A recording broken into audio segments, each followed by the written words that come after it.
Hello, Flat Earth researchers, debaters and debunkers. You can see here it's high tide at the Portishead Pier off the River Severn here. What I've noticed is that each high tide gets slightly higher. So in the past few days it's come, the high tide has come more towards this, and this pier will get flooded from time to time. It covers the pier when it gets really high.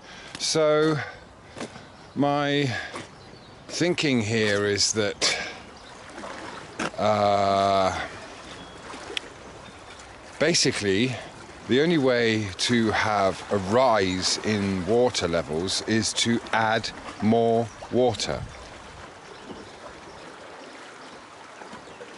It's not the same amount of water being pushed or pulled about, is it? Because water won't expand or compress, and the earth isn't moving.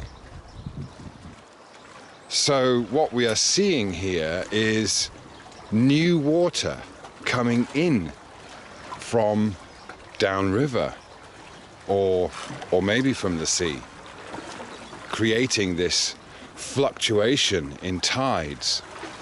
So, okay, we could have the same water on all the earth being recycled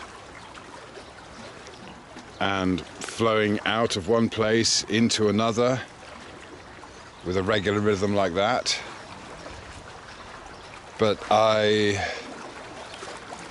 Or it could be that there is just a constant supply of water being added to this system. And so when that happens, we get high tide. It fills up, and then we get the low tide as that water flows away,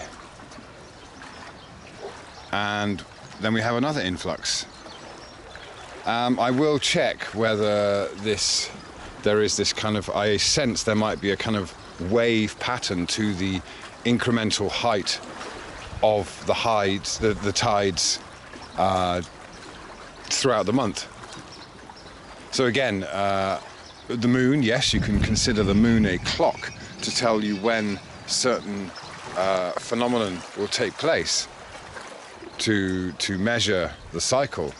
But I don't agree that the moon has gravity that is pulling the tides, the water. And if you look into tides, you should see that if water is being physically pulled from one place to gather in another, that really is quite absurd and doesn't fit with anything we can actually observe or map out. If you look into tides, they don't correlate to any kind of very systematic globe with the high tides on either side or low tides in different. It doesn't. You just have a look. It's the high and low tides are dotted all over the place. You can't necessarily, again, determine the shape or the physics or the functions of this earth, the mechanics of this earth with a globe. Yeah. So yeah, the only way you can get let's say one of the two possibilities of having high and low tides is basically that this basin that we can see in front of us is being filled with new water. It's coming in from wherever it is, from the rain on mountains or from underground, okay, but then we have new water flowing in, and that's how we get tides. But of course, its regularity is what gives us some sense of the mechanism, but really that doesn't mean that we can say how the mechanism works, and explaining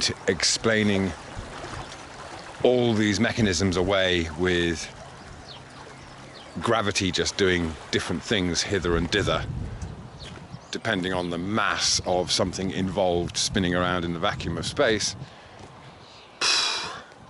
Nah, silly. It's ridiculous.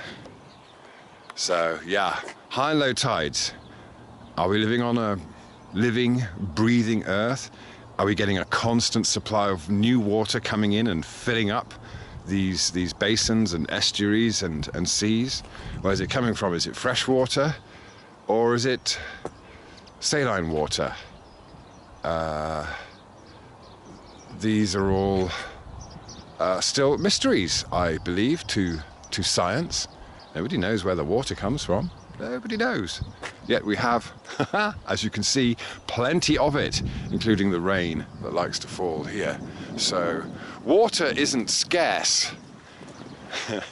It's the most abundant resource we have on the Earth. Yeah? It's everywhere, except of course in the desert. But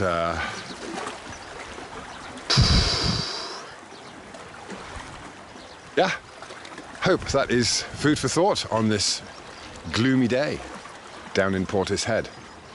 Thank you very much.